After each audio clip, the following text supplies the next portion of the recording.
Assalamualaikum warahmatullahi wabarakatuh. Halo semuanya, perkenalkan aku Alen Nurismawati dengan NIM 17016230004, mahasiswa program studi pendidikan ekonomi di Universitas Negeri Jakarta.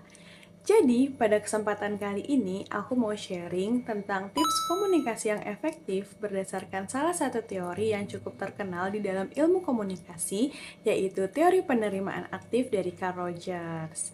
Jadi gini teman-teman, kalian pernah gak sih lagi cerita panjang lebar, tapi orang yang diajak ngobrol kayak nggak bener-bener dengerin kita, atau cuma sekedar bales, oh gitu, terus pembicaraannya selesai.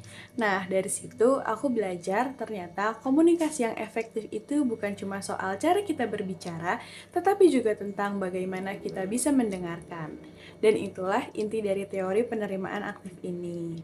Jadi, di dalam video ini, aku akan berbagi 5 tips komunikasi efektif dari teori penerimaan aktif yang bisa banget kita terapkan dimanapun, terutama untuk seorang pendidik nantinya. Nah, jadi tips yang pertama yaitu fokus sepenuhnya pada lawan bicara. Kalau ada orang lain yang lagi berbicara sama kita, coba kita benar-benar hadir dalam pembicaraan tersebut. Tinggalkan dulu hal-hal yang bisa mengganggu, misalnya seperti main HP atau memikirkan hal-hal yang lainnya. Tunjukkan perhatian dengan kontak mata atau postur tubuh yang terbuka. Hal kecil seperti ini bisa membuat lawan bicara ngerasa dihargai dan lebih nyaman untuk terbuka. Selanjutnya, tips yang kedua yaitu tunjukkan empati.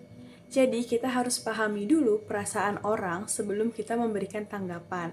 Misalnya, contoh ada siswa yang bilang susah ngerjain tugas karena harus bantu orang tua dulu.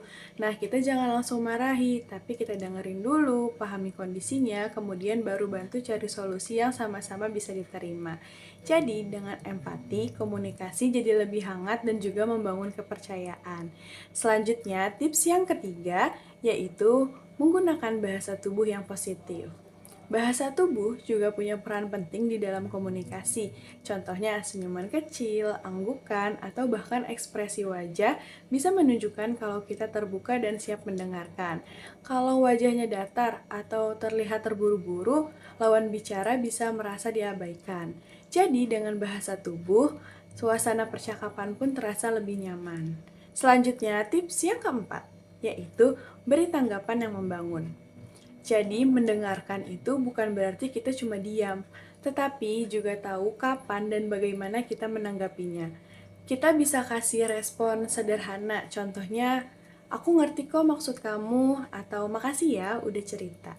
Kalimat yang sederhana tapi tulus bisa bikin lawan bicara ngerasa dihargai dan semakin terbuka.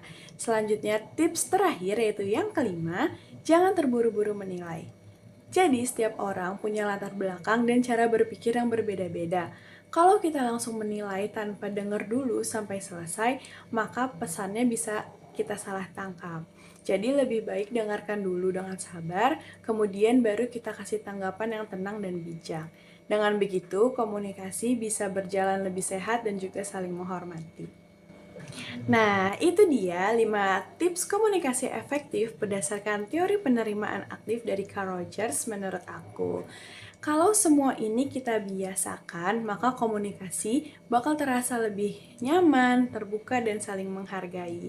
Jadi, sebagai calon pendidik, kita juga perlu belajar mendengarkan dengan hati, bukan cuma dengan telinga. Karena komunikasi yang baik itu bukan tentang siapa yang paling banyak bicara, tapi siapa yang paling bisa memahami.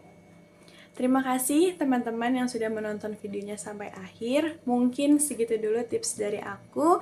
Semoga bermanfaat untuk kalian semua. Wassalamualaikum warahmatullahi wabarakatuh.